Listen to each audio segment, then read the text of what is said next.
একটি চেয়ার এবং টেবিলের 500 টাকায় ক্রয় করা হলো। টেবিলটি 10% ক্ষতিতে এবং চেয়ারটি 10% লাভে বিক্রয় করা হলো। এর ফলে তার মোটের উপর 10 টাকা লাভ হলে টেবিলের ক্রয়মূল্য কত? অপশন হবে এ, অ্যান্সার 200 টাকা। তো কেমন করে দেখো, তো ধরি টেবিল এবং চেয়ারের দুটোই 10% ক্ষতিতে বিক্রয় করা হয়েছে, তাহলে আমার মোটের উপর ক্ষতি কত হবে? না, দুটো চেয়ার এবং টেবিলের ক্রয়মূল্য 500 টাকা, 500 টাকা 10% মানে 50 টাকা আমার মোট ক্ষতি।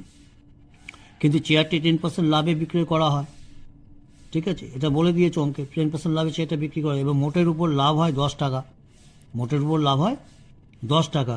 তাহলে তাহলে চেয়ারের ক্রয় মূল্যের 20% লাভ, চেয়ারের 20% লাভ তাহলে কী করে হচ্ছে? কারণ 10% লাভ তো বলছে চেয়ার থেকে, তাই 20% লাভ কেন বলছি?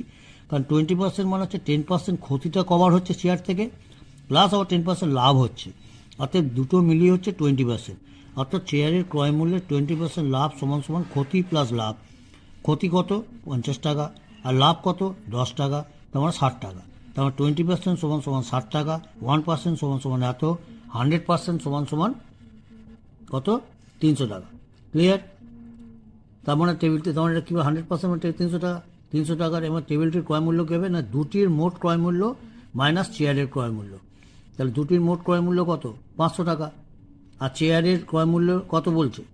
300 টাকা। 100% চেয়ার মানে 100% চেয়ারের মূল্য মানে 300 টাকা, 300 টাকা মাইনাস করো 200 টাকা, অর্থাৎ অপশন হবে 200 টাকা answer.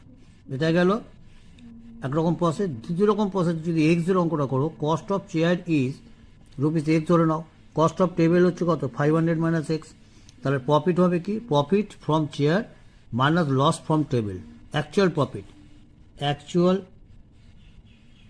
Profit equal to profit from chair minus loss from table. Profit from chair মানে 10% অফ এক্স, আর লস ফ্রম টেবিল মানে 10% অফ চেয়ারের মূল্য, ক্রয় মূল্য। তাহলে এই ক্যালকুলেশন করলে এক্সের ভ্যালু বেরোবে, সলভ করে যাও, সলভ করে এক্সের ভ্যালু বেরোবে 300। তো এক্স কাকে ধরেছিলে?